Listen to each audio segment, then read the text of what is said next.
Hi campers, welcome to Virtual Camp 2021 and welcome to today's first activity of the week, Cooking with Cate.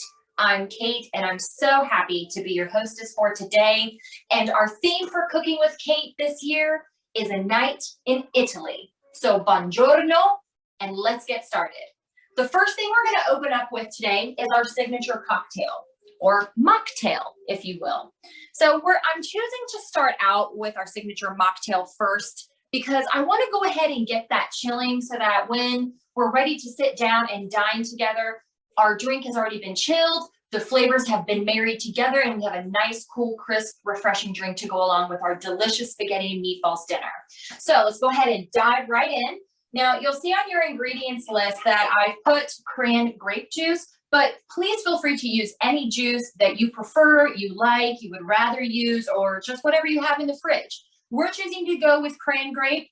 This is going to be our base for our signature mocktail, but again, you can tailor this to your preferences. All right, and if you make a mess, it's totally fine. It's Cooking with Cate, and we're here to have a great time. It might happen right now. And behind the cameraman, behind the camera is our much beloved cameraman, Joey Baker. Joey, if you want to give the campers a shout out, happy to have him back with us this year. And guys, I've gone ahead and measured out, I think, about 2 cups. And you don't have to use the particular type of vessel that I'm using for this. This is just what I had laying around. So if you've got a mason jar or just a regular size pitcher, you can feel free to use it. So I used about maybe a cup and maybe about 2 cups total of the cran grape.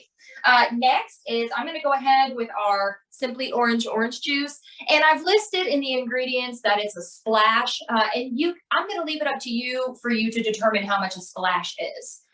So for me, I think I'm going to go ahead and be a little on the generous side, but I don't want it to be overly orangey. I just want that orange flavor with its citrus acid. I want that to come in and really help balance out the cran grape, because cranberry juice can be, as we all know, quite tart. So I don't want to overdo it on orange juice, but you can determine how much OJ you want to put in there. Next is we're going to go ahead with our seltzer water. You can use any flavor seltzer water you'd like. We're using here is Teeter brand seltzer lemon lime. Again, it's totally up to you. I like the seltzer waters. Sparkling water also works great because of that carbonation. It's going to make it really bubbly, and it's going to give it a really nice, crisp aftertaste. Just really helps bring things together. I want to get it kind of full, not to overdo it, but I think about that much is pretty good for what we're after today. Next, I've listed fresh cranberries, but you can get whatever is in season, whatever is in store. I've got some cranberries, but I've also gone ahead and just added in a couple of blueberries too, just to show you guys you can mix and match and tailor this to your preferences. So, and these are really just for garnish. They look really cool in the drink, and they do add some flavor to the beverage. And once everything's nice and cold, the flavors really come together. It's really lovely. All right, I'm going to clean up a bit. Again, don't fret if you make a mess. I make messes constantly. Cooking is about fun. All right, so once if you're using a closed container like this that has a lid, just take it and gently dip it a couple of times just to get everything blended together. If you have an open pitcher container that doesn't have a lid or a screw-on cap, just take a wooden spoon or any type of utensil and just get those blended together. So we've already got another one chilling in the fridge. So this is what our signature mocktail is going to look like. You can go ahead, pause the video, pop yours in the fridge if you're cooking along, or if you're going to wait till later, you can always rewind, come back, and move along from there. All right, so we've got our signature mocktail complete. Now we're going to move on to part of the food portion of things. So now we're going to move on to our charcuterie board, our appetizer. So Joey, if you'll follow me over here. All right, so we've got our happy plate because we are happy.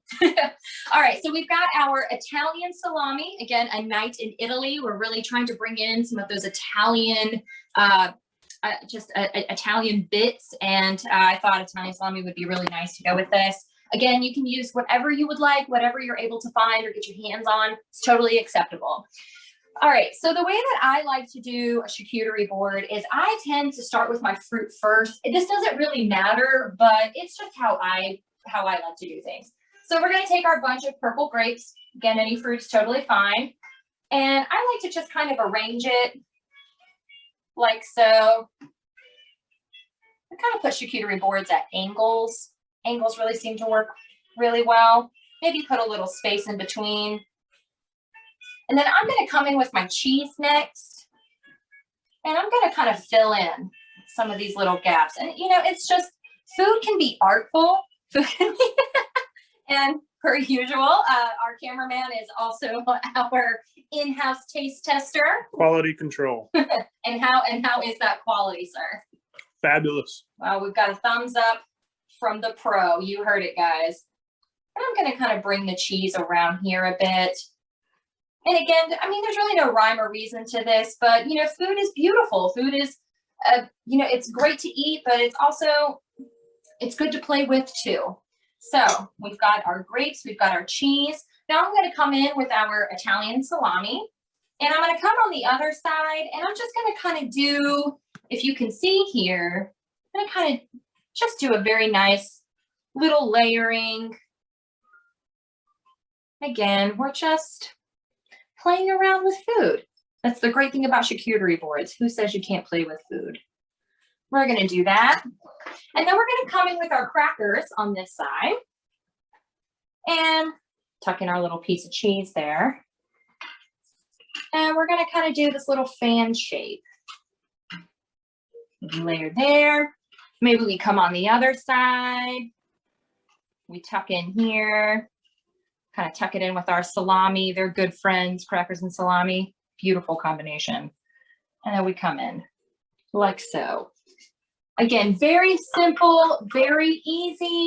You can just set your dishes aside until you're ready to get to those. And here's your charcuterie board. So this is great while you're prepping and cooking. If you've got a friend over, guests over, you're free to serve this to them and for the chef. Now that we've gotten our charcuterie together, we're going to go ahead and jump into one of our main entrees. Now, with cooking in general, it kind of has a little bit of a pick here, do this here, do that here, work on this while you've got this going. And that's kind of what we're going to be doing as well. So we've got some meatballs. I'm going to go ahead and put the meatballs into the microwave. And in case you guys missed it, this year we are not messing with knives or ovens. So this is a completely knife and oven-free cooking segment, which is great. It's convenient for all survivors of all levels. And we hope that you enjoy it, and we hope that it's convenient for you and good for that. So I'm going to go ahead and get our meatballs out of the freezer like so. And these are frozen beef meatballs. You can use pre-made that come in pre-packaged containers if you want. Frozen is great. Or, I mean, if you've got it in you and you want to go ahead and make fresh from scratch ground beef meatballs, which are always delicious, that's always an excellent option as well. If you do that, make sure you invite us. That's true. Now, if you're vegetarians, for all my vegetarian folks out there, if you see the beef meatballs and you're just not a little frowny face about that, don't worry, you can just nix the meatballs from this recipe. It's completely fine. All right, so I'm going to go ahead and pop these meatballs in, and I'm going to set our microwave. And I think I'm going to start out at about 1:30. And we're going to go ahead and start our meatballs. And we're going to check in on them periodically. So while we're waiting on the meatballs, and you want to make sure, especially if it's meat, guys, you want to make sure it is cooked completely. So even if you have to like take your fingers or a fork and kind of press down into one and like feel the center of it to see how done it is, how hot it is, please make sure you do that. I don't want any of you eating raw meat. So while we wait on that, we're going to go ahead and get some of our salad prepped. So Joey, if you'll follow me over here, we've got our salad bowl. Again, any salad bowl will do. And for our ingredients, we're going to be using some mixed nuts. And this is kind of an herbed mixed nut variety. So it's got some sunflower seeds. It's got some pumpkin seeds in it, which I'm a really big fan of personally. It's actually why I chose that particular blend. And then, of course, we've got our spring mix. We're also going to be adding croutons, but I'm going to wait to have you guys add those till the very end because we're going to be putting our salad mixture in the fridge. Again, we're kind of prepping along while we're getting our main course figured out. So in the meantime, I'm going to be having this go into the fridge, get that chilled and ready and set. But we're going to wait to add on the croutons because if you put croutons in the refrigerator, they tend to get a little mushy. No one wants a mushy crouton. All right, so I'm going to go ahead and add in our nuts first. And a little salad making tip that I recently learned and has been very useful in my kitchen is add your toppings to the bottom of the bowl before you put the lettuce in. Don't do lettuce and then all of your toppings. It turns out that when we do it, oh, and I just heard the microwave. We'll be checking in on those in just a moment. Make sure you keep an ear out for your microwave as well. So I have learned that when you put the toppings of your salad in the bottom of the bowl, and then you put the lettuce on top, and then you toss everything together, you get more equal ratios of topping to lettuce. And it just blends really nicer, and it's just a lot better, let me tell you. It's just little things like that can make your food just seem really professional. All right, so we're gonna add in our shredded carrots. Once again, I cannot reiterate enough, guys. If you don't have shredded carrots, if you don't have nuts or seeds, that's fine. That's totally okay. You can always just go plain Jane and just do some lettuce with some dressing if you'd like. It's however you would like to make it. So you can kind of just, I hand toss it. Just stir up your nuts and seeds and your carrots. Set that aside. I'm gonna go ahead and open our bag of fresh spring mix, which is like spinach, arugula. It's got some red and green lettuce in there. Look how beautiful that is. Just like that. And when we're ready for the final toppings of our salad, I have a couple more fun little professional pro chef tips for you. Oh, Joey, would you like? Yeah. All right, so we're gonna pop this into the fridge. We're gonna let this get chilling, and also so that our lettuce stays nice and crisp and cold. All right, let's check in on our meatball, shall we? All right, so these aren't feeling quite as hot as I like them, which is completely fine. So we're gonna pop them back in, and I'm gonna put them back on for another minute, 30 seconds. That seems to be the golden ratio here. All right, so we're gonna let those keep cooking up. Now, let's go ahead and get our spaghetti going while we're waiting on the meatballs. Now, even though our meatballs aren't taking very long, and in fact, our pasta is probably going to be the longest cooking thing in the microwave. However, meatballs can hold their heat a lot better. So if you take them out of the microwave and put them in a bowl, cover them with some foil, which we're going to be doing, they'll hold their heat a lot better. And they can sit for a minute while you get everything else of your course prepared. So I went ahead, we do have our box spaghetti. Again, we're using here is Teeter brand. Any brand of spaghetti is totally okay. I've gone ahead and gotten our bowl ready. Now, what's important if you're gonna be cooking pasta in the microwave, especially spaghetti, because it's really long stranded noodles. So I've left some out to show you that you're gonna wanna break these in half. So we'll just take the rest of our noodles out here, place our box aside, and you're just gonna take your noodles and gently break them in half. And you're just gonna kind of layer them like this in your bowl. Just like that. So that's about what it should look like. Okay, now what you're gonna wanna do is don't ever forget to salt your pasta. No one likes unsalted pasta. So, especially if you have Italians in the house, they'll make sure you don't skip that step. Trust me. That's me. All right, so we're gonna take our salt. We're gonna add it to our pasta. Those are meatballs. We're gonna check on those here in just a moment. We're gonna set our little salt dish aside. Let's go ahead and set our spaghetti aside for right now because we're going to need to add water to this bowl, but I want to go ahead and check on our meatballs first, see if we can go ahead and get those in a bowl and get those covered. All right, so let's come on over here. All right, these are looking much better. These are perfect. Okay, excellent. These are great. Always check to make sure to see how hot your plate is. Mine isn't that hot. If yours is, please make sure you use an oven mitt of some kind.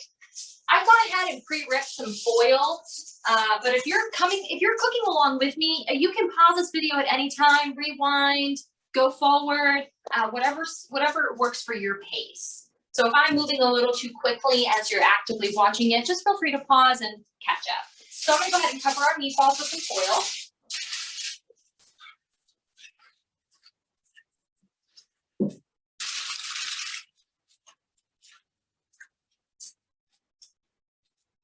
And I'm gonna go ahead and just set these aside right beside our beautiful charcuterie board. Okay, so the meatballs will continue to keep their heat and they'll actually continue to cook inside internally once you take them out. But the key thing is that they're hot inside of the meatball. So again, if you need to, take a fork, or if you know, I've cooked these before, so I know that that amount of time is good, but please make sure that you're stopping, checking on them, poking them with the fork to make sure that the inside is very, very good and done.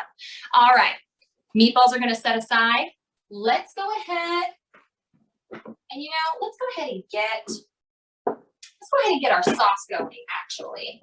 Let's do that. When we're cooking, it's important to think about, just like I did here, which one is going to take longest, which one can sit and hold some heat, which one do I want to be the freshest? So we know that when we cook pasta, pasta is best served immediately. As soon as it's cooked to al dente, which is Italian for a little hard or not quite cooked all the way. No one likes just like no one likes a mushy crouton, no one likes a mushy noodle. So if we know we like our pasta fresh, hot, right when it's done, then we want to make sure that that gets done last. So we have it's broken, it's in the bowl, we've salted it. So let's go ahead and take our marinara. This is Harris Teeter marinara, just plain good old fashioned marinara pasta sauce. And I'm going to add it to a microwave safe bowl. Please make sure you guys are not putting aluminum bowls in the microwave. That will be no good. So I'm going to go ahead and do this. Place that in our sink. Now, another pro tip with microwave cooking. It's very easy for microwaves to get very dirty. So you can use a paper plate or even a paper towel. I've got a microwave cover here. We're going to put this over our pasta sauce. And that's going to keep the pasta sauce from exploding everywhere all over the microwave. So I'm going to put our pasta sauce in. I'm going to actually go for maybe about 2 minutes and 10 seconds for my microwave. If you have a really powerful microwave, please keep that in mind when you're working with it, when you're putting food in. The more powerful wattage you have of a microwave, the hotter it's going to be, but also the more efficient it's going to be. It's going to cook the food a lot faster. My microwave is a little on the small side. It's also a retro microwave, so the old girl has a hard time catching up. So we're going to let our pasta sauce go ahead and get ready.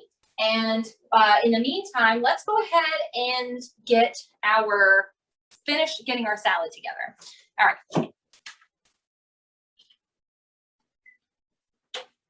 Okay. Let's go ahead and come on over here. All right. Now, the pro tip I was going to tell you guys about is about salt and pepper. So I'm going to walk back over here to my spice rack. And I've got my Himalayan pink salt, which I'm a big fan of because it doesn't take a lot. And to me, it's a little more flavorful than just regular table salt. But if you have regular table salt, it's perfectly fine. I've also got my pepper grinder here. We're going to come on over. And we're just going to you don't need a lot, but we're just going to do a few little grinds. Same thing with pepper. You can be as generous or not as generous with the pepper as you would like. Joey and I are really big pepper fans, so we like quite a bit of fresh cracked pepper. All right. Now, go ahead and place these back. I know it depends on who you talk to and what different types of home cooks that you speak to, but I'm a really big fan of kind of cleaning up as you go. To me, it just makes the cooking process a lot easier. And plus, I really like having a clean space. I need to work in a clean space. There's a quote that says that beauty creates energy. So when we're in a clean environment, it can encourage us to be more energetic. It can encourage us, motivate us to get things done versus when there's a lot of clutter, when things are piling up, like the dishes. So I like to clean up as I go along. If that isn't your style, that's totally okay. And I hear that our pasta sauce is almost done, so we're going to pause on the salad. We've gone ahead and gotten salt and pepper on. I'm going to come over here. I'm going to grab my spoon. We're going to give it a little stir. We're going to see how hot it is. Now, pasta sauce will also hold its heat pretty well when also covered with foil, just as an FYI. I'm going to set our cover aside here. Okay, that's looking pretty toasty. All right. Go ahead and set our spoon aside. All right. That's not too hot for my hands, but again, make sure you're using oven mitts if you need them. Going to take our pre-cut foil. Now go ahead. I'm going to wrap our bowl of our delicious smelling marinara sauce. I know you guys can only hear and see me, but you should smell. Ooh, I love the way pasta sauce smells. That smell's been killing me since the meatballs went in. Same here. All right, so pasta sauce is good. Now, before we resume making our salad, let's go ahead and get our pasta in because that's one of the last steps for our main course. All right. So I'm going to suggest pretty hot water, as hot as you can get it. That's pretty hot. And we want to fill our bowl till there's a pretty substantial amount of water covering the pasta. So I'm going to say right about there because pasta expands as it cooks. And so we can always drain off excessive water that's left once the noodles are cooked to our preference, which for me, that's al dente, again, Italian for a little hard. So it's not mushy, but it's also not crunchy hard. So we're going to go ahead and pop these in.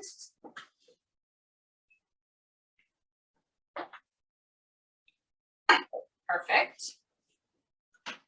All right. And we're going to go ahead and put these on for probably about, you're going to want to put them on for about maybe 9 minutes. We're going to start with 8, actually. We're going to start with 8 minutes because that needs to give it time, give the water time to bubble up, boil a little bit, and that's what's going to really help cook the pasta. All right, so while we're waiting on our pasta to get cooked up, we're going to go ahead and come back on over. Now, just as an FYI, we're still going to wait on putting our dressing on and tossing all of it together, but we can go ahead and put our croutons on. Like so. Perfect. And of course, the master taste tester. What are our thoughts on the croutons? Delicious, very garlicky. Molto bene, which is Italian for very good. Molto bene. All right, when I come over here, I'm going to grab my salad spoons. And again, we're not adding the dressing quite yet. I want to wait until our spaghetti is done, and I also want to wait until our bread is done. And bread should always be the very last thing you do, because especially in microwave cooking, the bread is going to take maybe 1 minute tops to get nice and hot. So you don't want your bread sitting out after it's been cooked in the microwave, because then it's going to get really crunchy and kind of chewy. So we want our bread, when it's cooked in the microwave, we want that to be kind of the last thing that we're going to do. So that's why we've gone ahead and gotten our salad out. And if you want, you can go ahead and just kind of toss in those croutons a bit, just to share them throughout the whole bowl. But once you add your dressing to the bowl, that's when you're going to be doing a lot of your main tossing. So that's kind of what we're doing right now. And I do recommend stopping occasionally and just checking on your noodles. Sorry, I'll swing around here. we just want to check on our water level. We just want to make sure that nothing's boiling over. It doesn't look like anything's boiling over, but even though it's microwave cooking and it is a lot simpler than using an oven or stove top or working with knives and major sharp utensils like that, you still need to keep an eye on it because you are still technically cooking food. So you do want to make sure that you're checking on your things even while you're prepping the salad, even while you're getting your charcuterie board, or even stopping to have a bite of your charcuterie board. You want to make sure that you're stopping and checking in on those things. So it looks like we're getting there. We're reaching. And looks like Joey's going to come back over and taste test. Now, since we've only got a few minutes left on our pasta sauce and our cameraman is having himself a quick snack, I'm going to go ahead and get our garlic bread out. All right. So I'm using Harris Teeter brand garlic Texas toast. It's delicious. Really don't know that many people that don't like Texas toast. It's very good. It's a crowd pleaser. It is a crowd pleaser. Yes, indeed. All right. So I'm going to go ahead, set this here. I'm going to grab my bread serving bowl to have it by the microwave. So when I'm ready to get my bread out, it's good to go. So when the spaghetti comes out, my bread can go in. So this is what I mean by understanding what you're cooking, even if it's in the microwave, knowing about, paying attention to your cooking time so you know about how long things take, and then you can organize your cooking schedule. You can organize how you want to set up, when do you want this particular food to be done. That way everything can kind of come out at the same time and be as hot as possible. So let's go ahead and open up our garlic bread, which I have a feeling is going to smell delicious. Yeah, even uncooked, that stuff smells good. I can smell it in the package. All right, I'm a little bit of trouble here. I might need the cameraman. Oh, you know what? Why don't we give our cameraman a turn to be on camera? All right. Why don't we let Joey open up our garlic bread today? Now's not the time to be faulting on the bag opening skills. Oh boy. He goes to the gym, ladies and gentlemen. Yeah, supposedly. So and he did it. Sometimes you just gotta give it the old rip. Okay, let me wash my hands and then I'm gonna pass it back over. All right. So I'm gonna go ahead and I'm just gonna set this about here until our cameraman returns. We're gonna go ahead and get our bread set out. And Joey will come back over and show you what I'm doing here in just a moment. I'm on my way. He is on his way. We appreciate your patience. Unexpected hand washing break. All right. Thank you, cameraman, for my pleasure. being the knight in shining armor that you are. All right, we're gonna go ahead and put our Texas toast back into the freezer. All right, so now we've got our garlic bread set out. It's ready to go. Again, guys, this is not going to take very long at all in the microwave. So with that said, you can go ahead and just get it set out. And we've only got another few minutes before this is done. I'm going to go ahead and check on it. And I do have a fork utensil just in case. Oh yes, we are right along. And definitely make sure you kind of get in here, stir it around a bit. Here, see if you get a bit of a better angle there. Yeah, perfect. So we're just going to kind of gently poke it. You know what? I mean, try not to make a huge mess if you can help it, just so cleanup isn't so hard on you later on. All right. Okay. This still needs a few more minutes, so we're going to close it up. I want to let that go.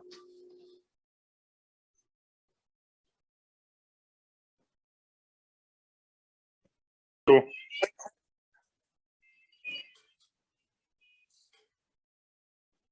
Okay, so a slight jump in the video here, but we needed to transfer our bread to a plate that would fit in the microwave. The serving bowl is a little too big, and the pasta just needs a little bit more time to cook, so we were just kind of giving that a few extra minutes to do that. So while it is continuing to cook and we got our bread transferred, Cate is going to start getting a head start on our dessert for the evening for after the meal. So we're going to kind of skip ahead to dessert here for a minute, but we're still waiting on the pasta to cook in the meantime. That's right, Joey. All right, guys. So our dessert for this evening is going to be cannoli cones. And so cannoli is a classic traditional Italian dessert consisting of ricotta cheese, a little powdered sugar, some refined sugar, waffle cones, and mini chocolate chips. So this is a fun take on an original cannoli, and an original cannoli is actually going to be a rolled type of pastry dough, but it's very difficult to master, very difficult to do, even if you're a pro at it. So this is a much more simplified version of a true Italian cannoli, but it's going to be no less delicious. All right, so we've got our roughly about 3 cups of ricotta cheese here, and we're going to go ahead and transfer it to our main mixing bowl. We're going to add it here. And again, just keeping an ear out for the microwave. Ours hasn't gone off yet, so we know that the spaghetti is still in progress. We're going to go ahead and add, I'm going to use make sure you have an extra spoon here. You're going to need this a couple of times. And I'm just going to spoon in just a nice big chunk of the powdered sugar. You're not going to want to use all of it, the entire half a cup. This is about a half a cup, because we're also going to want to dip our cones in it too. You'll see what we're talking about here in just a moment. Next, you're going to want to add your 1/4 a cup of regular refined white sugar. Yum. All right, and let's go ahead and get this incorporated. Make sure you really fold it in, combine really well.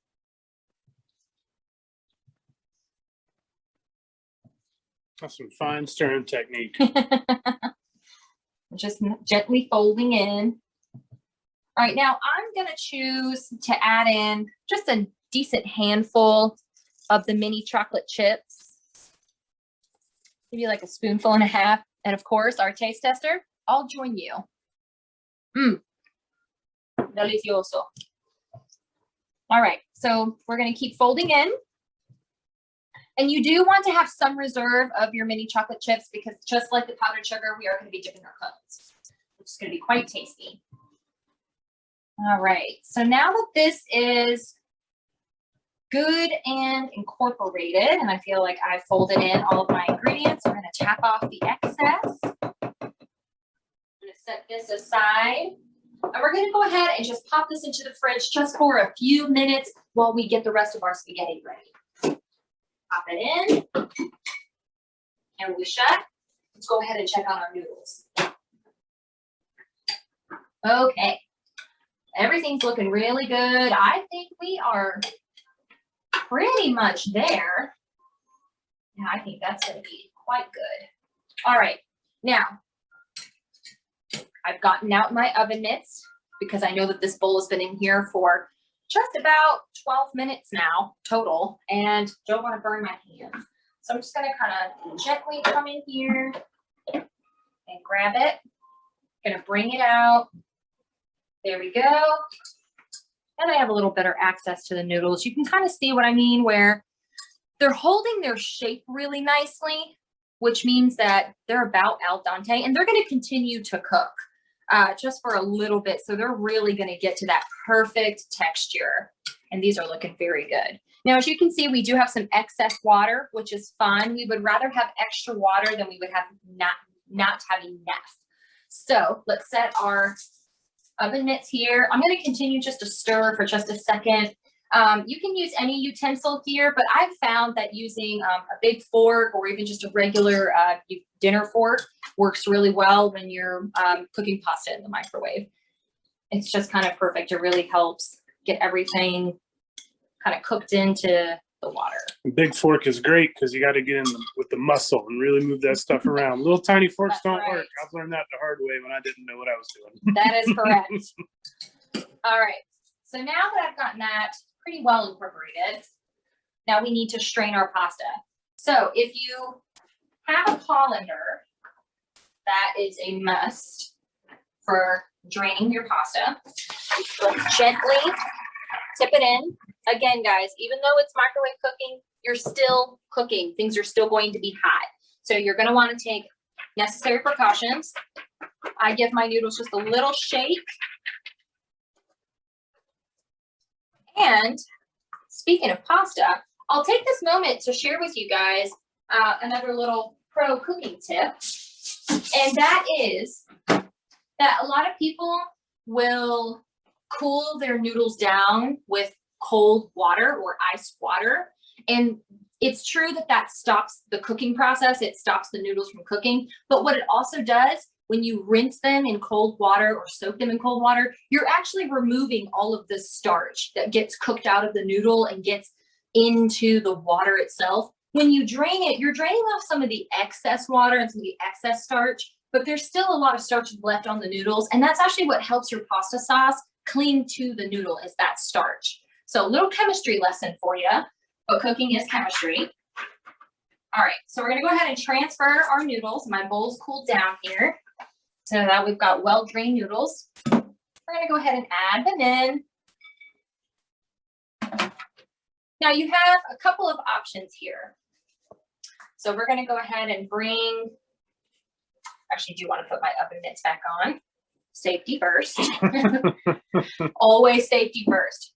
So let's go ahead and go back to our prep station here. I'm gonna set our noodles aside. And I'm not going to start our bread yet, but I am going to go ahead and just put it in the microwave, just so it's there and ready for me to start. So we're going to go ahead and just have that there. Now, I'm going to go ahead and put our noodles into our serving bowl. Go ahead and bring it over here. Now, I'm actually a bigger fan of separating your pasta and your sauce. A lot of people like to combine the two together, and you are more than welcome to do that. That is completely okay. However, just for today's video and just for my own preference, I prefer to leave them separate. So I'm actually just going to spoon the pasta into a separate serving dish, and I have a separate dish for my sauce that I'll be putting on the table. And people are welcome to spoon as much or as little sauce as they would like. And since it's just the two of us, just Joey and I for today dining, I'm not going to worry about putting too much in, because this is really more than enough for two people. And if you have some leftovers, that's great. Set it aside in the fridge. I know that's what I'll be doing. So I'm going to set aside some of this in here. There we go. Set our spoon aside. And I'm going to go ahead and pop this bowl into the fridge so we can have leftovers for tomorrow. Perfect. I'm going to come back over here. Set that there.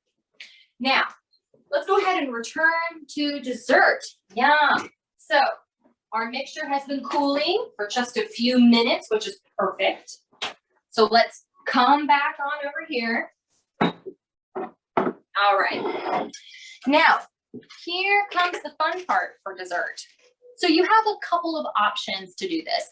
I'm going to show you this option first, and I'll explain the second option as we go along. So what I'm going to do is I'm just going to spoon some of the mixture into this bag, like so. And I'm aiming kind of for the corner of this bag because I've actually got a small opening cut in this Ziploc baggie. And basically what we've done is we've created a homemade piping bag or pastry bag. And I really like this method versus the other one, which I'll explain to you here in a moment, because to me, this is a little bit cleaner. I feel like it's just a tad more on the accurate side. I'm going to clean up just a bit. So you can, I'll show you first. You can take our mixture and you're welcome to spoon it in. Again, it's okay if this gets a little messy. Who says it has to be perfect, right? It just has to be fun. So we can spoon it in like so. Da, da, da, da.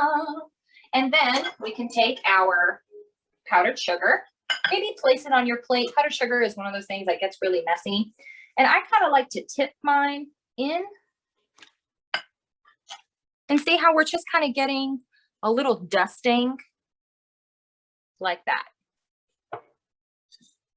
And we just sprinkle with a little few extra.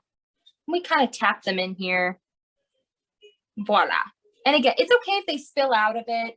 It's supposed to be a little bit of a messy dessert. It's supposed to be a little on the fun side, a little whimsical, if you will. All right. Now, the second way to get your mixture into your bag is if you have a Ziploc baggie. And I've kind of cut a hole here, as you can see. And it's working already. It's working already. And you just take it and you kind of pipe it in little circles like this. So I'm actually just learning this for the first time. That looks awesome. Yes, it's a very, very cool little trick. And again, we're going to do the same thing. We're just going to kind of do a quick tip. Dun, da, da, da. So you don't really need a lot. We just put a few more chocolate chips. All right. Now, these are actually going to go, and you know, just for fun. Have fun with this, guys. I mean, really, like food, cooking in general, it's supposed to be enjoyable. You know, food is sustenance, but the process of it is for us. You know, it's for the light of heart. All right, so we are going to go ahead and pop this back into the fridge. We're going to let that mixture in the cone get a little more solidified. So we're going to let those hang out with our leftover spaghetti noodles. Okay, so let's go ahead and get our bread started, and then we'll go ahead and finish setting up everything on our staging area. All right, so again, our bread is probably going to take no more than a minute, but just to be sure, I'm going to go ahead and do a minute 10. I think that's what we're going to go ahead and do. All right, now let's come over here. Remember, we've got our pasta sauce. Just still nice and hot. I know it's hard to see on the camera, but it's emanating quite a bit of heat. So we definitely got that nice and piping hot. Now the bowl isn't too hot to handle, so I'm going to go ahead and handle it with my bare hands. But if your bowl is still too warm, again, take that into consideration. And like I mentioned before, I prefer the separation of the two, but if that's not how you like it, that's completely okay. Go ahead and add a serving fork for the plates. And we can't forget about our meatballs. Best part. Best part. Voila. Now I've cooked about 6 meatballs here because I feel like about 3 meatballs per person is pretty perfect, at least for Joey and I. And I just put them in a small little serving bowl, but you can serve them however you like. You can just leave them on the plate. That's completely acceptable. All right. Let's go ahead and set these over here. Make a little room so we can see. And there's our garlic bread, right on cue. You just love perfect timing. Oh yes, and they're nice and melty. Let's go ahead and get our serving tray. Yes, wonderful. Wonderful, wonderful. All right, the plate is not too hot, so I'm gonna go ahead and take it out. Oh, yes. Actually going to move this over here. Does look fine. Wish you could smell the video right now, campers. Oh, The technology is 5 years out. All right, we're just gonna layer them like so. Set our plate aside for just a moment. Come over here. All right.